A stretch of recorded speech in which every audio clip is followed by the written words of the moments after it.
വിധികൾ പലതും പല സമയത്തായി വന്നുപോയിട്ടുണ്ട്. ട്രംപ് എത്രത്തോളം ഈ വിധികളൊക്കെ വകവെച്ചു ഇല്ല എന്നുള്ളതാണ് ശരിക്കുമുള്ള ചോദ്യം. ഏതായാലും പുതിയൊരു വിധി കൂടി വന്നിരിക്കുന്നു. അതും ഫെഡറൽ കോർട്ടിന്റെ വിധിയാണ്. അതും താരിഫുകൾക്കെതിരെ. അതുകൊണ്ട് തന്നെ ഈ ഒരു വിധി ആഗോള ശ്രദ്ധ നേടിയിരിക്കുകയാണ്. അടിയന്തര അധികാരങ്ങൾ ഉപയോഗിച്ച് ആഗോളതലത്തിൽ വ്യാപകമായ താരിഫുകൾ ചുമത്തുന്നതിൽ ട്രംപ് തന്റെ അധികാര പരിധി ലംഘിച്ചുവെന്ന് US ഫെഡറൽ അപ്പീൽ കോടതി വിധിച്ചിരിക്കുകയാണ്. അവയിൽ ഭൂരിഭാഗവും നിയമവിരുദ്ധമാണെന്ന് പ്രഖ്യാപിച്ച കോടതി കേസ് സുപ്രീം കോടതിയിലേക്ക് പോകുന്ന ഒക്ടോബർ പകുതി വരെ ഈ തീരുവകൾ നിലനിൽക്കാൻ അനുവദിക്കുകയും ചെയ്തിട്ടുണ്ട്. കാര്യം ഇങ്ങനെയാണ്. US പ്രസിഡന്റ് ഡൊണാൾഡ് ട്രംപിന്റെ വ്യാപാര നയങ്ങൾക്ക് കനത്ത പ്രഹരം ഏൽപ്പിച്ചുകൊണ്ട് US ഫെഡറൽ അപ്പീൽ കോടതിയുടെ ഒരു സുപ്രധാന വിധി വന്നു. ട്രംപ് ഭരണകൂടം വിവിധ രാജ്യങ്ങളിൽ ചുമത്തിയ താരിഫുകൾ നിയമവിരുദ്ധമാണെന്ന് കോടതി കണ്ടെത്തിയിട്ടുണ്ട്. ഈ വിധി ട്രംപിന്റെ അമേരിക്ക ഫസ്റ്റ് എന്ന നയത്തിന്റെ അടിസ്ഥാനത്തെ തന്നെയാണ് ചോദ്യം ചെയ്യുന്നത്. തന്റെ ഭരണകാലത്ത് വ്യാപാര കമ്മി കുറയ്ക്കുന്നതിനും ആഭ്യന്തര വ്യവസായങ്ങളെ സംരക്ഷിക്കുന്നതിനും വേണ്ടി ചൈന, കാനഡ, മെക്സിക്കോ, ഇന്ത്യ തുടങ്ങി നിരവധി രാജ്യങ്ങളിൽ നിന്നുള്ള ഉൽപ്പന്നങ്ങൾക്ക് മേൽ ട്രംപ് താരിഫുകൾ ചുമത്തിയിരുന്നു.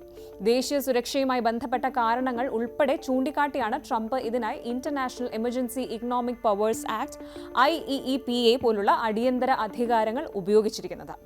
നയപരമായ തീരുമാനങ്ങൾ എടുക്കാനുള്ള പരമാധികാരം നിയമനിർമ്മാണ സഭയായ കോൺഗ്രസിനാണെന്നും പ്രസിഡന്റിന് പ്രത്യേക സാഹചര്യങ്ങളിൽ പോലും കോൺഗ്രസിന്റെ അംഗീകാരം ഇല്ലാതെ അത്തരം താരിഫുകൾ ഏർപ്പെടുത്താൻ പരിമിതികളുണ്ടെന്നും കോടതി വിധിയിലൂടെ വ്യക്തമാക്കിയിട്ടുണ്ട്.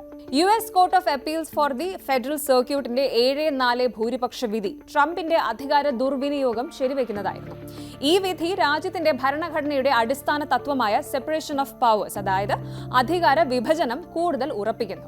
അതായത് നിയമനിർമ്മാണത്തിന്റെയും നയരൂപീകരണത്തിനും കോൺഗ്രസിനാണ് അധികാരം. അത് നടപ്പാക്കാനുള്ള ചുമതല മാത്രമാണ് എക്സിക്യൂട്ടീവിന് ഉള്ളത് എന്നാണ്.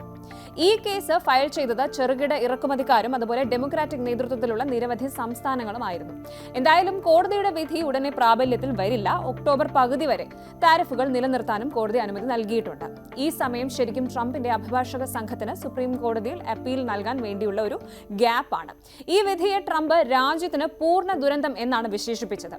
ഇത് രാജ്യത്തെ സാമ്പത്തികമായി ദുർബലമാക്കുമെന്നും സുപ്രീം കോടതിയുടെ സഹായത്തോടെ ഈ നിയമ പോരാട്ടത്തിൽ വിജയിക്കുമെന്നും ട്രംപ് സോഷ്യൽ മീഡിയയിൽ കുറിക്കുകയും ചെയ്തിട്ടുണ്ട്. താരിഫുകൾ ഉപയോഗിച്ചുള്ള ട്രംപിന്റെ നീക്കങ്ങൾ ആഗോള വ്യാപാരത്തിൽ വലിയ അനിശ്ചിതത്വങ്ങൾ സൃഷ്ടിച്ചിട്ടുണ്ടായിരുന്നു. ഈ ഒരു വിധി യൂറോപ്യൻ യൂണിയൻ, ജപ്പാൻ, ദക്ഷിണ കൊറിയ തുടങ്ങിയ രാജ്യങ്ങളുമായി ട്രംപ് ഭരണകൂടമുണ്ടാക്കിയ വ്യാപാര കരാറുകളെയും ചോദ്യം ചെയ്യാനുള്ള സാധ്യതയുണ്ട്. ശരിക്കും നിയമത്തിന്റെ കണ്ണിൽ ഒരു പ്രസിഡന്റ് ഭരണഘടനാപരമായ അതിരുകൾക്കുള്ളിൽ നിന്നുകൊണ്ട് മാത്രമേ ഭരണം നടത്താവൂ എന്നും അത് ലംഘിക്കുമ്പോൾ കോടതിക്ക് അതിൽ ഇടപെടാൻ സാധിക്കുമെന്നുമാണ് ഈ ഒരു വിധി ഓർമ്മിപ്പിക്കുന്നത്.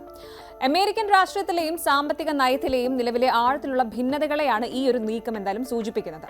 കോടതിയുടെ വിധി ഉടനടി പ്രാബല്യത്തിൽ വരില്ല എന്നത് ട്രംപിന് താൽക്കാലിക ആശ്വാസം മാത്രമാണ്. അങ്ങനെ ഒരു ആശ്വാസം നൽകുന്നുണ്ടെങ്കിലും ഈ ഒരു വിധി ഭാവിയിൽ US വ്യാപാര ബന്ധങ്ങളിലും അതുപോലെ സമാനമായ താരിഫ് നടപടികളിലും വലിയ സ്വാധീനം ചെലുത്താൻ സാധ്യതയുള്ള ഒന്നാണ്. നടക്കാൻ സാധ്യതയുള്ള നിയമ പോരാട്ടം, അതായത് ട്രംപും കോടതികളും തമ്മിലുള്ള ഈ ഒരു നിയമ പോരാട്ടം തന്നെ അമേരിക്കയുടെ ഭാവി വ്യാപാര നയങ്ങളെയും പ്രസിഡൻഷ്യൽ അധികാരങ്ങളുടെ പരിധിയും സംബന്ധിച്ച് ദൂരവ്യാപകമായ പ്രത്യാഘാതങ്ങൾ ഉണ്ടാക്കും.